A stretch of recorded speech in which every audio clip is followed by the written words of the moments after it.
Hello, this is Adam for American Teacher on YouTube. If you haven't done so, please click the subscribe button at the bottom. And if you'd like, give me a thumbs up or leave a comment at the bottom or both.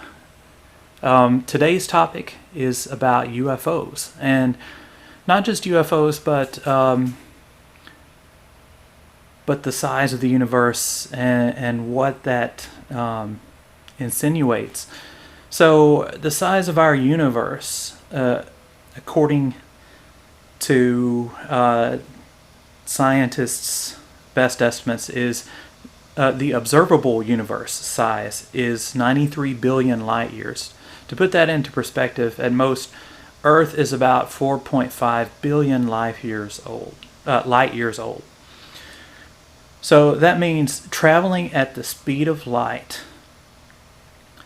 that you could not get from one side of the visible universe to the other in the lifespan of our solar system. That's how big the universe is. And that's just the observable universe. There's no reason why the universe can't be bigger. And there are even theories about multiverses, multiple universes. So the universe is colossal. It's unfathomably large. So thinking about that and thinking about the number of stars in the visible universe, scientists estimate about 100 billion stars per galaxy. And in the visible universe, that would mean about 1 billion trillion stars in the observable universe, just from what we can see. 1 billion trillion stars.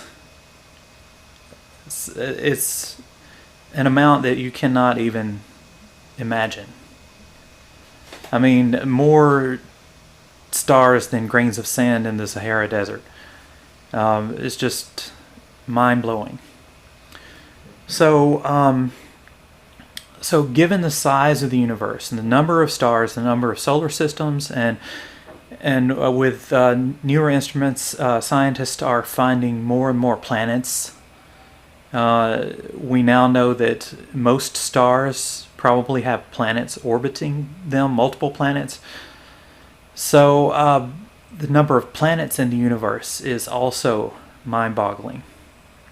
So the idea that we are alone in this vast space is, as far as an intelligent species, is laughable in my opinion.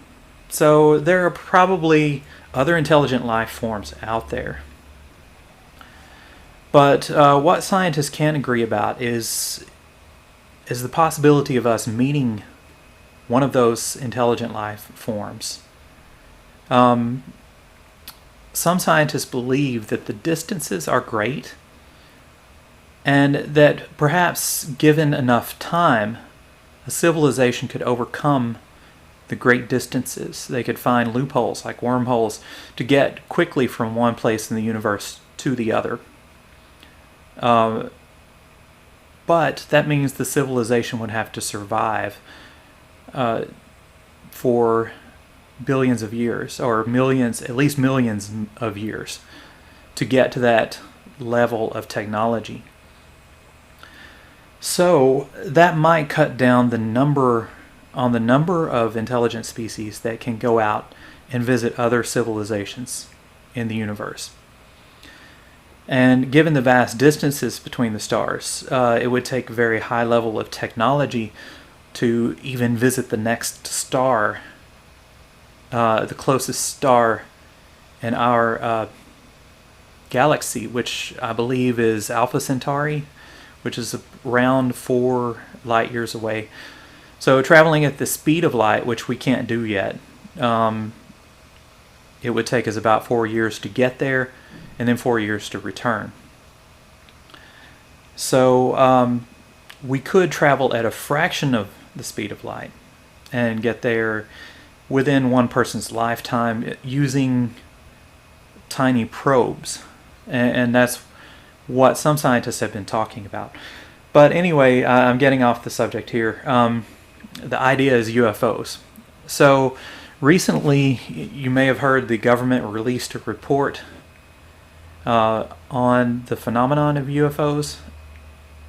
And it was not a comprehensive report. It didn't go back to, say, the Roswell incident.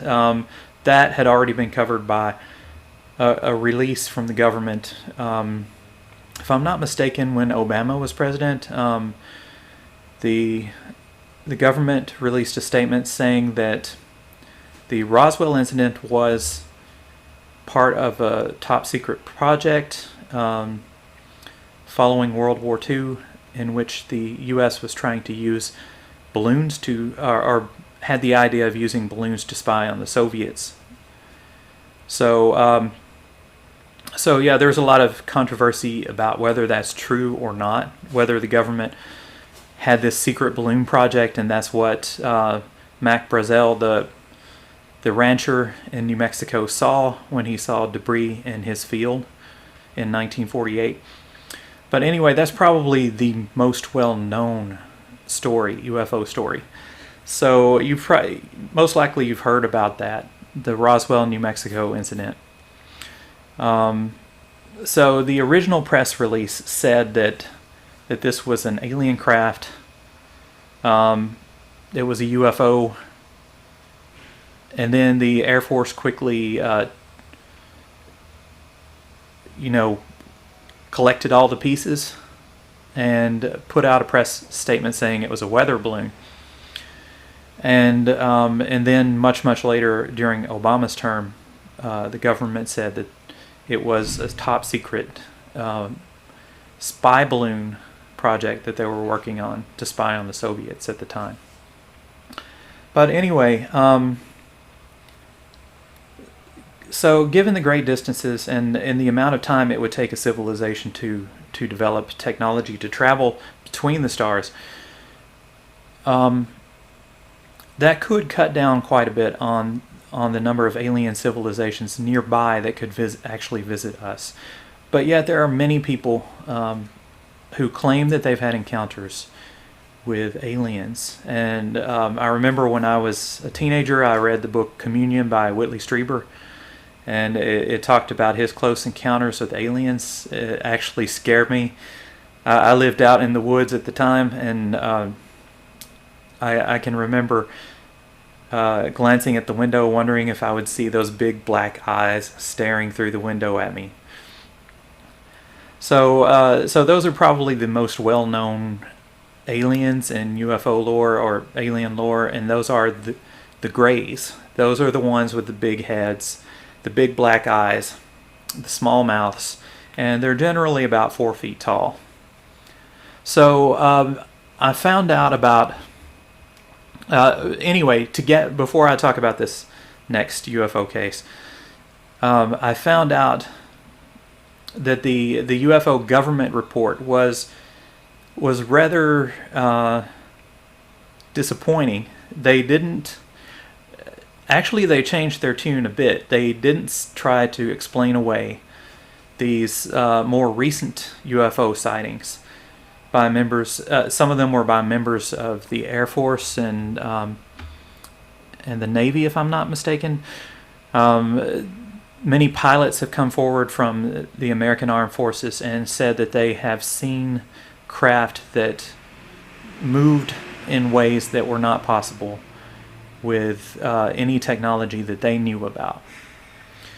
And so in this report, the government acknowledged the UFOs, and they said all but one were unexplainable. The one that was explainable was a balloon. So this is a departure from the past. Usually in the past, when the government tried to explain UFOs, they would come up with it was Venus, or it was a star in the sky, or it was a balloon, a weather balloon, or party balloon, or something like that. They tried to attach a reason for each UFO sighting. But in this latest U.S. government report on UFOs, they didn't do that. They admitted that most of the UFOs were unidentified. They could not... they had no idea what these things were. They just knew that they weren't anything that belonged to the U.S. government. So this is a departure. At least they are acknowledging that there are UFOs. And so anyway, I'm going to talk about this case that I found out that predates the Roswell, New Mexico case. This one happened in 1941. Some of you ufologists have probably heard of this one before, but I didn't hear about it until recently. So this happened in late April 1941. And all of this information is like secondhand now, because the man who actually saw the aliens, are gone now. So and many of them were sworn to secrecy, and many of them didn't talk much about it. So most of this information comes from the granddaughter of one of the men who saw the aliens. So this happened late April, Cape Girardeau, Missouri. And around 9:31 April evening, Reverend William Huffman, who was a Baptist minister, got a call about a plane crash just about 11 miles outside of Cape Girardeau, Missouri. And he found out when he got to the site of the crash, it was a flying saucer, or at least that's how he described it, according to his granddaughter. According to the story, there were 3 alien bodies on the ground next to the spaceship. 2 were already dead, but Mr. Hoffman said that the third one was alive and was breathing in a very shallow way when he approached the alien. So he was asked to give the last rites to pray over the aliens, and he did. And as he was on his knees praying over the alien that was breathing shallowly, the alien passed away. Mr. Hoffman then took a closer look at the spaceship, and he said inside there were writings that he did not recognize. They appeared to be hieroglyphics or pictograms. He mentioned Egyptian hieroglyphics. Now the article doesn't say whether Mr. Hoffman was an expert in Egyptian hieroglyphics. I doubt he was, but he was trying to assimilate this into the knowledge that he had already, and to him it looked like hieroglyphics. So he said also the police were there, the fire chief, the fire department, and then the military showed up and swore everyone to secrecy. But supposedly a friend of the Reverend Huffman, was able to take a picture before the military arrived. There was a military base nearby, and that picture was passed around and was lost over time. But it was purported to show 2 men holding up one of the aliens. And the granddaughter gave a description. She supposedly saw the picture. She gave a description of the alien, and it fit the typical description of what we call grays: the big head, the large black eyes, small mouth, and long fingers, thin body, and short, maybe 4 feet tall. But the picture is gone now, and so basically the story lives on through the granddaughter. So if true, this story predates Roswell by 7 years, and it's very interesting because according to the granddaughter, Reverend Hoffman mentioned hieroglyphics, which were also mentioned by people who were witnesses to the Roswell crash. So I guess I've always been interested in aliens, and I've always thought there is a possibility that there are intelligent life forms out there, and there's a possibility that they visited Earth. But also,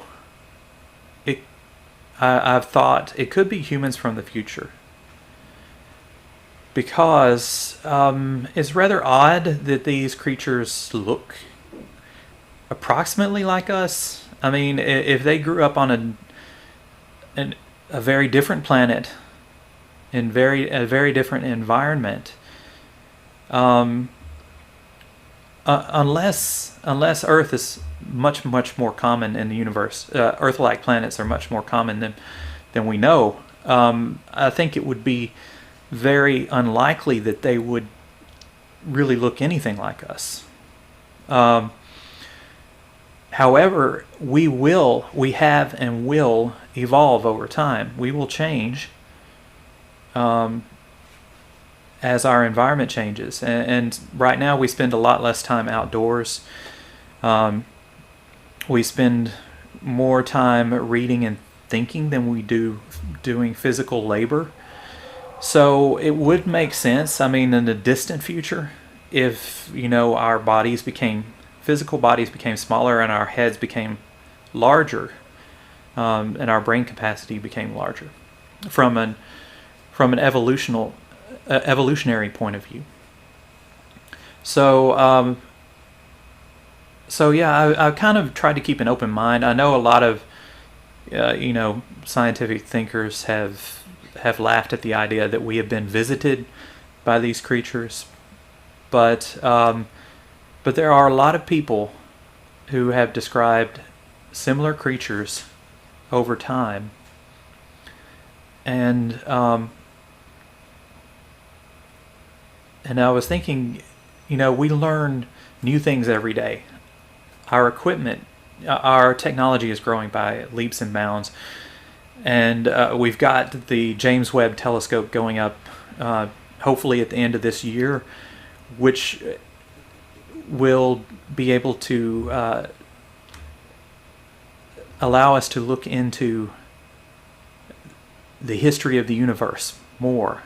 And also not just to do that, but to test theories of physics. Right now, scientists cannot unify gravity and the electromagnetic force. They can't unify these things. So our technology in the future, there are many theories that try to unify these. And the main problem is we have to test them. We have to test them with great confidence. And as our technology improves, we'll be able to test these and discard the theories that don't describe the processes of our universe, and to keep the ones that do. And so we will advance our understanding of physics greatly in the next 50 to 100 years. So it's not out of the question that we find a loophole, not only through space, but through time in the distant future, and are able to come back and visit earlier times. And I kind of think of this, people would ask, well, why would they come back and not actually try to interfere in what happens? Well, there are different reasons. Maybe they do interfere, but we're living in a multiverse where there are many multiple outcomes, and when they interfere, they create a different timeline. And we are not wise to that, because we don't know when there's a timeline shift. Or it could be that their interest is historical. They maybe there's a cataclysm in the future, and a lot of historical records get wiped out, and they want to come back through time and document what's going on in order to improve their history knowledge. There's a movie, AI, that reminded me of that. The boy robot is buried, and in the very distant future, robots are excavating, doing archaeological work, and they come across the robot. So it could be that these aliens are humans from the distant future, that have come back to document history. So anyway, I talked a little longer than I'd planned to, but I am open to the idea that maybe humans from the future or aliens are visiting Earth. And given the size of the universe, it's almost impossible that there's not another intelligent species out there somewhere. So if you have any questions or comments, please leave them below. And if you would, give me a thumbs up and click subscribe. Thank you for watching. Bye-bye.